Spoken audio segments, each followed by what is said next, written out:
hard truth is that time waits for no one. And if you want to accomplish more, you should learn to keep up with the time. And no amount of time management books, training sessions can help you perform better unless you set your mind to it.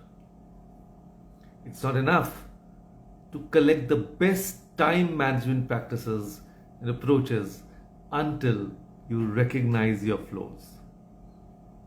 And today, I'm going to discuss a very, very special technique of time management that aims to provide a person with maximum focus and creative freshness, thereby allowing them to complete projects faster and, of course, with less mental fatigue. And I believe this will help you a great deal in your life. So to all who are joining today for the very first time, hi, I'm Kapeel Gupta, founder of Study Abroad Academy. And I am on a mission to coach and mentor 100,000 high school students and help them realize their dream of studying in the best universities of the world and build happy and successful careers for themselves. Now, this time management troubles many.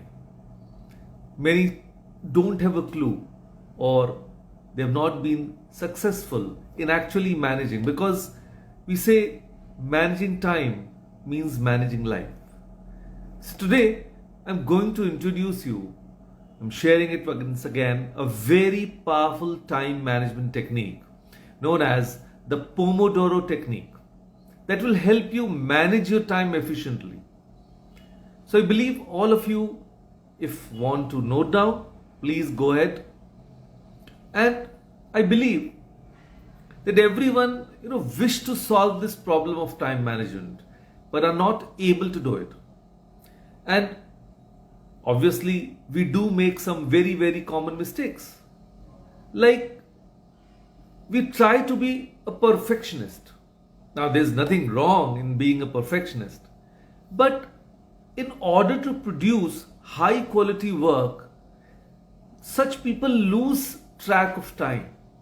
And then this causes stress, burnout, anxiety, and then it impacts their performance.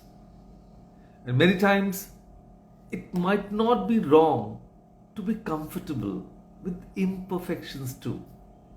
Then not able to concentrate and remain focused. And most of us, at least once, experience this state when you read a paragraph of text over and over and can't get a grip on what it says. So it's because our mind is wandering and we are unable to concentrate.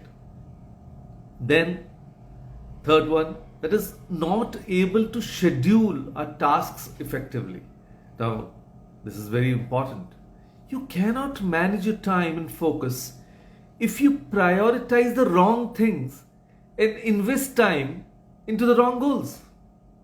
And then a few people are not able to track time. And of course, time management isn't possible without learning to track time.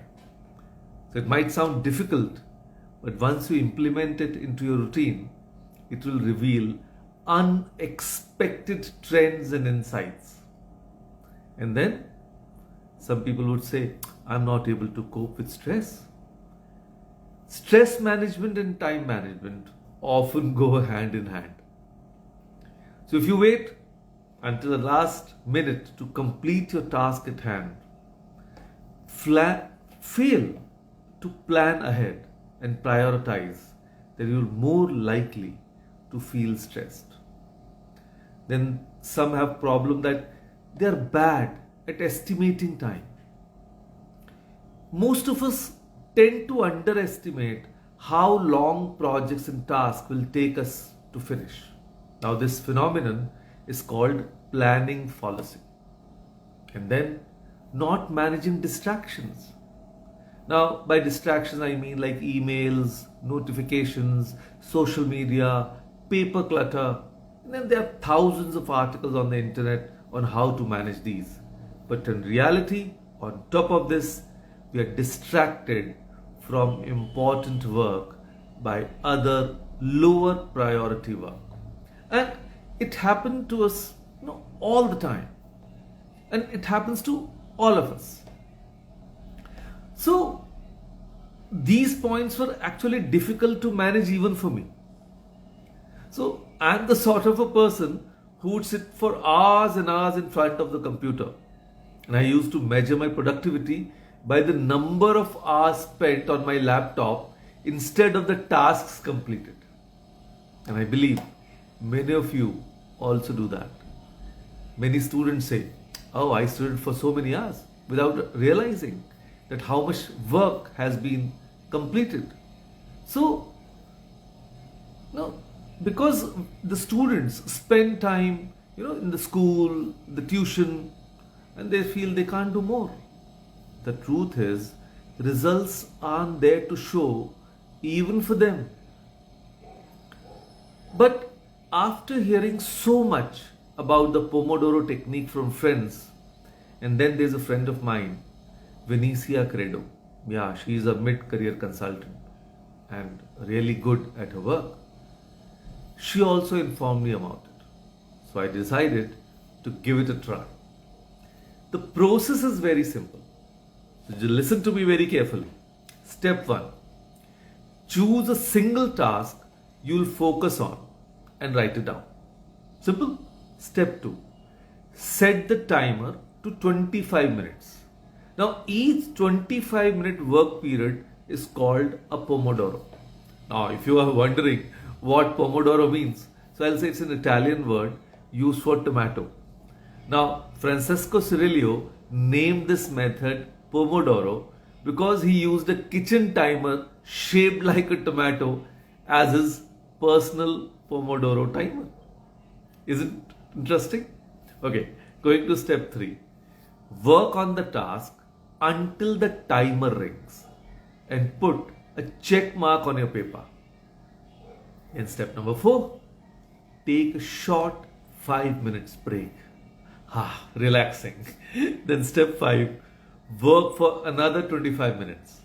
So after 3-4 work periods of 25 minutes, take a longer 20 to 30 minutes break, and that will do. So there are, many benefits of this Pomodoro method. First, you actually set time for distractions. 2, it's limiting the open-ended work because you have set the deadline. Number 3, turns work into a game. So thanks to the timer. And then number 4, helps you move away from procrastination. Very, very important. So let me share quick tips for using this technique. First, obviously you will need to invest in a timer, or you can have an app or a timer for the Pomodoro technique to work. Every phone will have that. So it's a great tool. Then choose your tasks for the day. Select a task that needs to be completed in a day or a project on which you need to progress. And work till the timer alerts you. And of course, if you're not used to this method, you'll have a strong urge to check your phone, chat with a friend, or reply to emails before the timer alerts you. So don't fall into this trap. Keep working until you get alerted. Initially, you might find difficult, but I'm sure slowly you'll get used to it. And then remember the 5 minutes break, enjoy them. Even if you have gotten into a state of flow, it's time to get up and enjoy your break. That will help you reduce stress and make you feel fresh again. And then number 4, have a clear plan before you start working. That is, you must take at least 15 minutes, to plan your sessions or Pomodoros.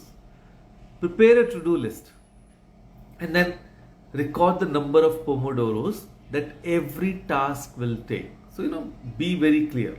So, If you work 8 hours or more every day, you should ensure that you don't exceed 16 Pomodoros a day. Now, in case this happens, consider postponing the less important task. We're not using it to get you stressed or tired, but a relaxing way. Then extend or reduce the length of your Pomodoros. Now, some types of work will require you to work for extended periods to get things done. So activities such as writing, coding, or composing something will require to be in the state of flow to get good results. So in the state of flow, 25 minutes sometimes can be too short. So therefore, once you get used to it, so extending your sessions together with breaks can increase your level of effectiveness. And let's say if you're feeling tired or experiencing mental resistance, you should consider reducing your sessions to 15 or even 10 minutes, because it depends on the person how he's managing things. So you should adjust the intervals also, based on your energy level, the number of tasks that need to get done, and the type of work. Like we say, there cannot be one solution to all the problems. So it's not necessary that this technique can also solve everyone's problems. But I'm sure it's worth giving a try.